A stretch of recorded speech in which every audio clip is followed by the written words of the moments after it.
And moving to another war front, the Palestinian Hamas group has said that it is ready to implement an immediate ceasefire with Israel in Gaza based on a proposal made by U.S. President Joe Biden months ago. Now, this is after Hamas delegation met Qatari and Egyptian mediators in Doha on Wednesday to discuss a truce in Gaza and a potential hostage and prisoner exchange. So far, talks have failed to reach a deal to end the war, which is now in its 12th month. Sticking points in negotiations include Israel's control of the Philadelphia corridor, a narrow stretch of land on Gaza's border with Egypt.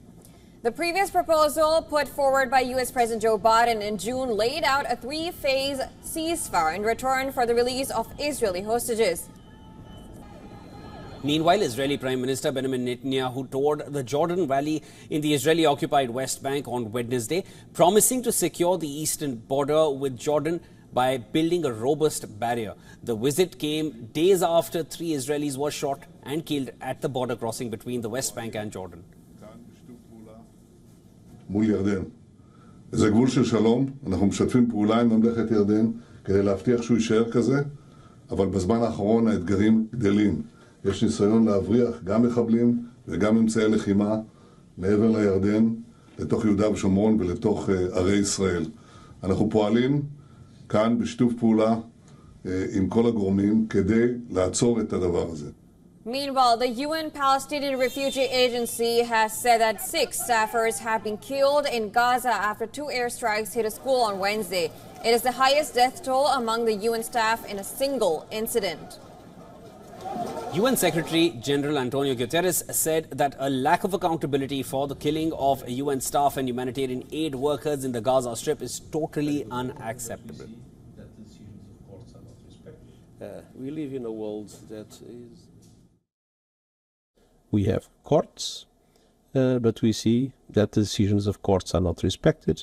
And it is this kind of limbo of accountability that is totally unacceptable, and that requires also a serious reflection. On the northern front, Israeli forces bombarded several villages in southern Lebanon. Images also showed contingents from the United Nations Interim Force in Lebanon patrolling along a highway in the town of Marjayoun. Earlier in the day, Hamas Lebanon branch claimed responsibility for the barrage of some 30 rockets on the western Galilee.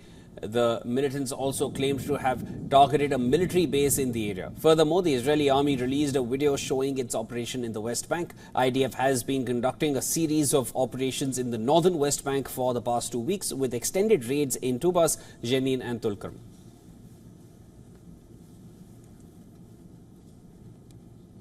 On Wednesday, Israeli forces killed at least 6 Palestinians in separate incidents in the occupied West Bank. More in our next report. Israeli forces conducted fresh raids in the occupied West Bank on Wednesday, and Palestinian emergency services said an airstrike in the city of Tubas killed 5 people.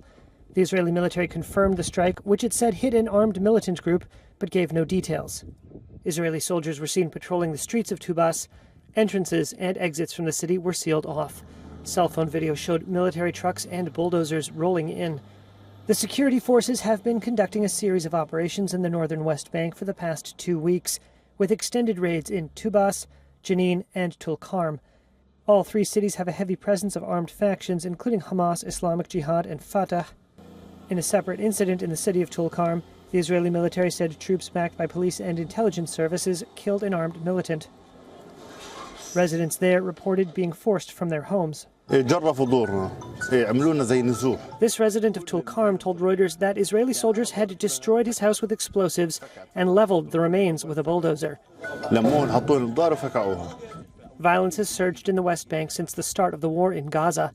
More than 680 Palestinians have been killed in the West Bank since the Hamas-led attack on Israel on October 7th.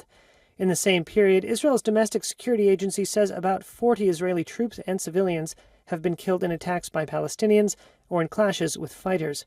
On Wednesday, a Palestinian allegedly crashed this fuel truck into a bus stop near a Jewish settlement, critically wounding 1 Israeli.